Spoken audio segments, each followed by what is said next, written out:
वसंतवाड़ी। संजय सातारा प्रीति के घर पहुंचा तो उसकी हालत देखकर दंग रह गया।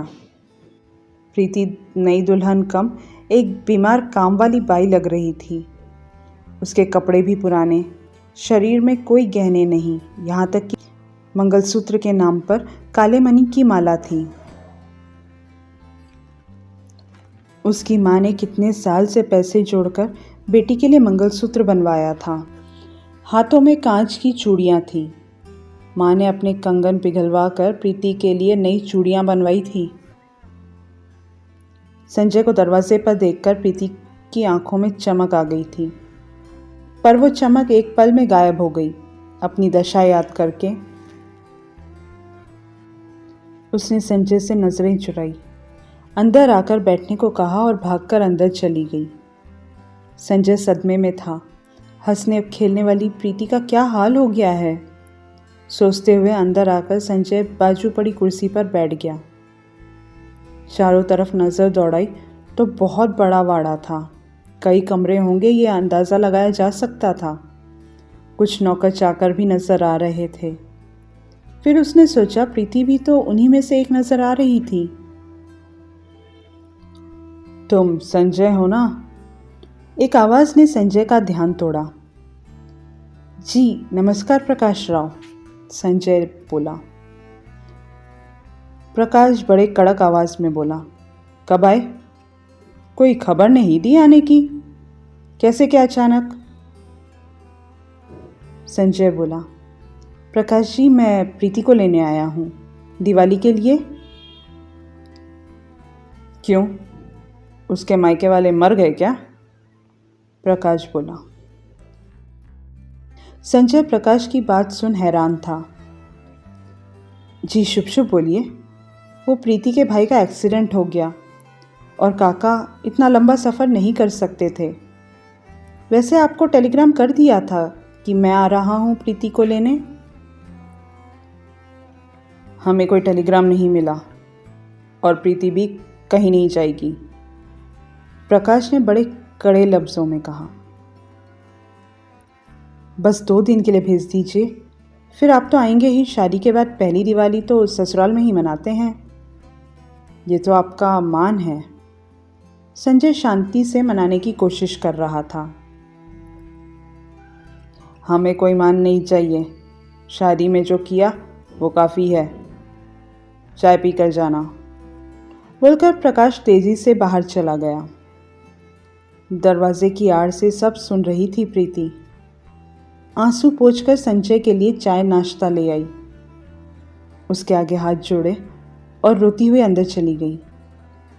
संजय को कुछ समझ नहीं आ रहा था क्या करे। वो वापस जाने के लिए निकल गया। स्टेशन जाने के रास्ते में उसे याद आया कि वो प्रीति की माँ की दी हुई मिठाई का डब्बा तो देना ही भूल गया। रिक्शा पलटाकर प्रीति के घर पहुंचा तो वहाँ चीख पुकार मची थी। काम वाली और कुछ बुजुर्ग महिला रो रही थी। एक आदमी को हड़बड़ाहट में बाहर आते हुए देखा। उसे रोककर संजय ने पूछा, क्या हुआ? तो उस आदमी ने बताया। वो सुनकर संजय के पैरों के तले ज़मीन खिसक गई। वो बोला, प्रीति भाभी ने आत्महत्या कर ली, और वो बाहर की ओर निकल गया। संजय के हाथ का बैग गिर गया। वो अंदर की तरफ भागा, जहाँ भीड़ थी उस कमरे की तरफ गया। प्रीति की लाश सामने पड़ी थी। चारों तरफ लोग खड़े रो रहे थे। प्रकाश अभी आने का था। संजय प्रीति के पास गया। प्रीति चीर निद्रा में शांति से सो गई थी, हमेशा के लिए।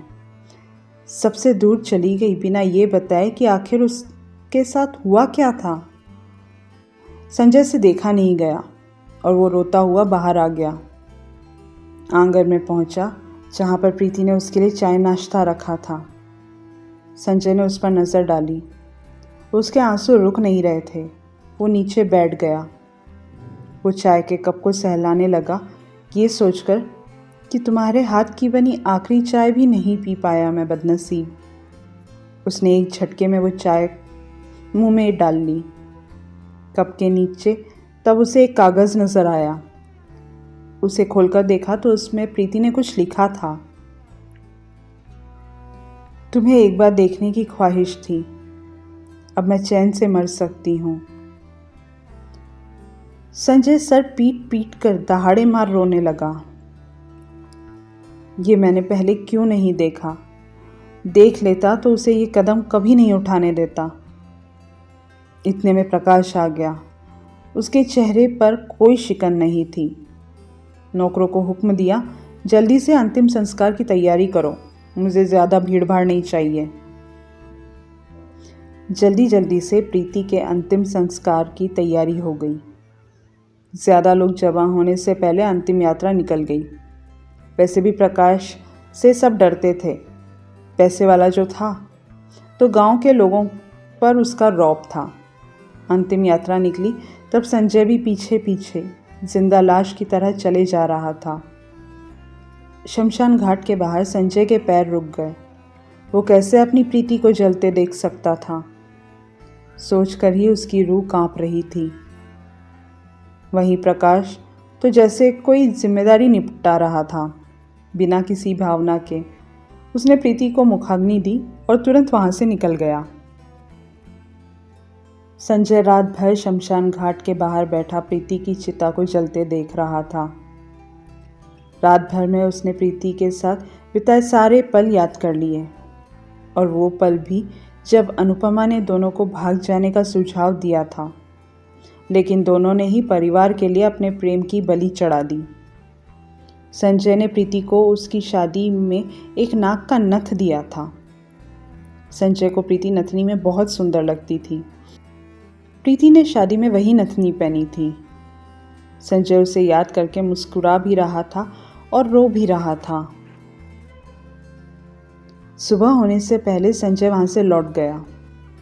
वसंतवाड़ी पहुंचा तो सब उसे प्रीति के बारे में पूछने लगे। उसने किसी को कुछ नहीं बताया। वो कुछ बताने की हालत में ही कहाँ था। घर वापस पहुंच गया, ये भी किसी चमत्कार से कम नहीं था।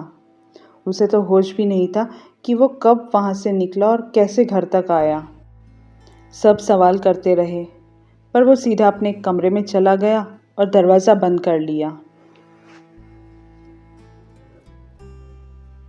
अचानक थोड़ी देर बाद चीख कर रोने की आवाज़ वाड़े में गूंजने लगी। पोस्टमैन टेलीग्राम लेकर आया था। प्रकाश ने प्रीति के मरने की खबर भेज दी थी। प्रीति की माँ सिर पीट पीट कर रो रही थी और बार बार बोले जा रही थी, दुल्हन बनाकर विदा किया था मैंने अपनी बेटी को, वो यूं टेलीग्राम में आखिरी खबर बनकर आएगी कभी नहीं सोचा था। इतने में प्रीति के पिता को दिल का दौरा पड़ा और उन्हें अस्पताल ले जाया गया। संजय की मां ने रोते हुए संजय के कमरे का दरवाज़ा ज़ोर ज़ोर से खटखटाया। ज़ोर से बोलने लगी, संजू तुझे पता था प्रीति नहीं रही? कब हुआ, कैसे हुआ, कुछ तो बता। अनुपमा भी रोते हुए दरवाजे के पास खड़े होकर बोली, दादा कुछ तो बोलो, मुझे अंदर तो आने दो। अंदर संजय ज़मीन पर चुपचाप बैठा था। रात हो गई थी। संजय की मां ने संजय को कमरे से बाहर निकलने के लिए कहा। संजय के पापा नाराज होते हुए बोल रहे थे, कुछ बताएगा भी वहां क्या हुआ था? हम सबकी हालत खराब हो रही है और ये अंदर सो रहा है। क्या बाबा आप कुछ भी बोलते हो? वो कैसे सो सकता है? उसे भी उतना ही धक्का लगा है जितना हमें। उसे थोड़ा वक्त दो। संजय कमरे से बाहर आया, गुस्से में भरा हुआ, आंखें लाल। उस प्रकाश ने हमारी प्रीति को मार दिया। मैंने उसे मार दिया, उसके माँ बाप ने उसको मार दिया, उसके भाई ने उसको मार दिया, हम सब ने मिलकर उसे मार दिया। संजय की माँ हैरानी और गुस्से में बोली, क्या बकवास कर रहा है? अनु सही कह रही थी, तुझे सदमा लगा है। जा तू कमरे में और सो जा चुपचाप से। अनुपमा संजय का हाथ पकड़कर अंदर ले गई। आज का दिन हमने उस वाड़ी में ऐसी घटना होते देखी है। कई रातों से हम बाहर पहरा लगाए बैठे हैं। एक साया, एक औरत का साया सारे वाड़ी में मंडराते हुए दिखता है। आपके भाई को भी उसके साथ हंसी मजाक करते हुए हमने देखा है, हिमानी बोली। वो सच में कोई इंसान, कोई लड़की भी तो हो सकती है। बोलते हुए अनुपमा को पसीना छूट रहा था। अपने एक हाथ की उंगली को दूसरे हाथ से दबा रही थी। अपने डर को छुपाने की कोशिश कर रही थी शायद। आज के लिए कहानी का भाग इतना ही। आप अभी सुन रहे थे कहानी वसंतवाड़ी। ये है YouTube चैनल लावण्यास कॉर्नर, जहाँ मिलेगा आपको हर कहानी का मज़ा।